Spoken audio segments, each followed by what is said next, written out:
right, South Africa scored a brilliant goal.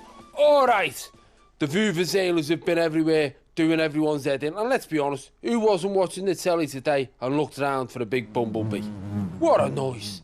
And I tell you what as well, the fact that it's now began, we're all excited. Desmond Tutu's dancing. You can't...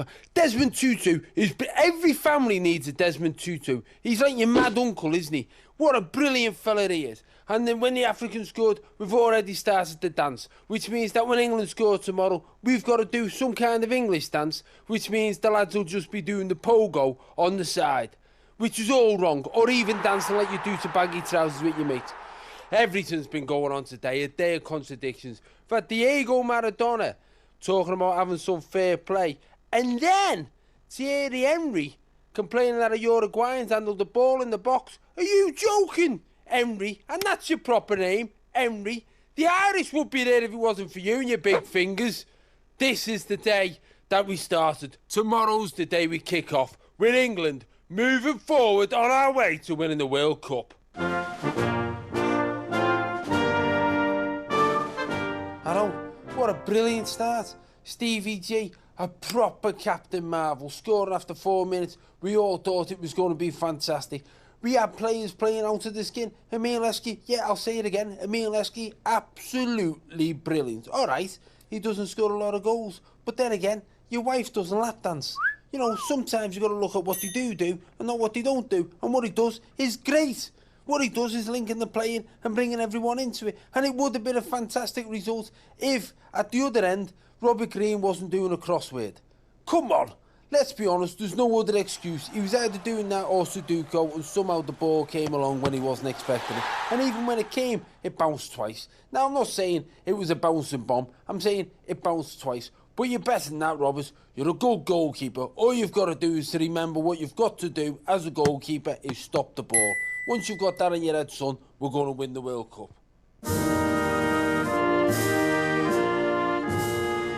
Always happens, doesn't it, eh? The Krauts always come wandering in, showing what they can do. All right, KL gets sent off, so they're down to 10 men. And they end up winning 4-0, and everyone's going, ooh, look at the Germans, they won 4-0. Aren't they efficient? Aren't they very good? Ooh, you wouldn't want to come second in our group because you wouldn't want to play them. Well, yes, we would. Yes, we would, because I still believe that we're going to win. Rob Green had a drug test today. Apparently, they tested him for Horlicks. It wasn't there. The lad's clean. The lad's going to do well. I'm telling you, just a little bit of focus. All we need to beat the Germans is to reverse what the Australians did. Instead of playing them with 10 men, playing with 12. Just think of it. They're not even going to notice. You hear that? Jamie Carragher says that Fabio Capello doesn't tell the lads who's in the team till 2 hours before the game. 2 hours, that's all they get. They're all staying in one hotel. They're all eating the breakfast together, and he doesn't tell them till 2 hours before the game. Well, I tell you what, Jamie, just have a look around. If you can walk to the breakfast table without being on crutches, there's a good chance you're playing. It's unbelievable, isn't it? Ledley King's out. He's out. Said he's out for 3 weeks. I'm sure he only went over for a holiday. And then Gareth Barry's saying, I'm fit, I'll have a go. You're playing for England. We won the Boer War in that country. We went over there and fought the Boers. We weren't fighting the Boers and going, oh, I'll tell you what, my hamstring's a little bit tight. Pull yourselves together, lads. It's the World Cup. Stop being tarts.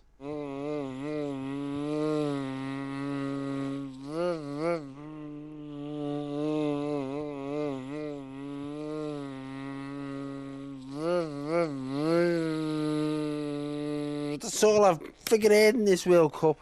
Hey, them Vuva bleeding Zailers. Who's brought them up? They're still complaining about maybe getting them banned. And that everyone's saying, no, you shouldn't. It's part of the African way of watching football with the Vuvuzela. I'm not having that. I've been sponsoring a kid in Africa for years. £2 a month I send him. I hope he's not been spending all that money on a trumpet. You know, that was for his education, not to try and turn into Duke Ellington and annoy me when I'm trying to watch the match.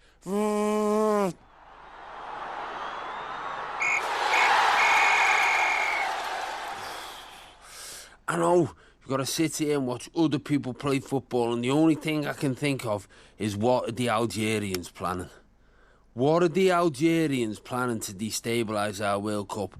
We're going to beat Algeria. We know we're going to beat Algeria, because if we don't beat Algeria, there'll be 23 Englishmen who will never ever come home again, because they'll never be able to show the face. If you can't beat a load of camel farmers, then you can't win. And I'm not having a go at Algerians. I'm not even sure what to do as a job. They may not even farm camels. I don't even know if you can farm camels or if camels just turn up. What I'm trying to say is we've got players who play in the best league in the world, and we're going to play against Algeria. You name one Algerian player. One. Can't think of anyone. Can't you go to Algeria and say name the England team? They'll name them. You know why? Because we're the best league in the world. We're the best team in the world. We've just got to stop worrying, and we've got to play Algeria. Just beat them and get through to the knockout stages of this World Cup, where we belong. Here we go. It's all happening tonight.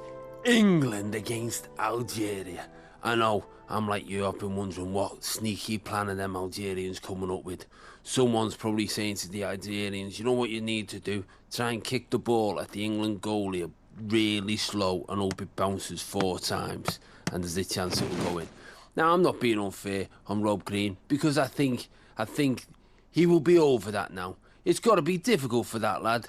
He's been training all week. He's been having shots fired at him. But he's been training with the England forwards, which means Emile Heskey's been having shots with him, which means he's probably not had the save to make all week. So how's he going to get his confidence back? Fabio said he'll test him psychologically to see if he's going to be okay. I don't know how that works. What do you say to someone to see if they're okay psychologically? Ooh, Rob, you're going to drop it again? Leave the lad alone. He'll be fine. The main thing we need to do is get some firepower up front. And I think to do that, we've got to get Big Crouch on. Because let's be honest, in football terms, Peter Crouch is the Susan Boyle of football. He's the one that when he walks out, you think, no, you're joking, aren't you? But then when he delivers, oh, what a sweet song.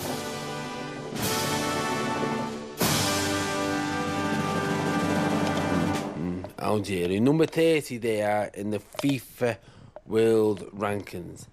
Algeria. You don't hear them complaining about the ball. You know why they're not complaining about the flight of the ball? They've never had a bleeding ball before.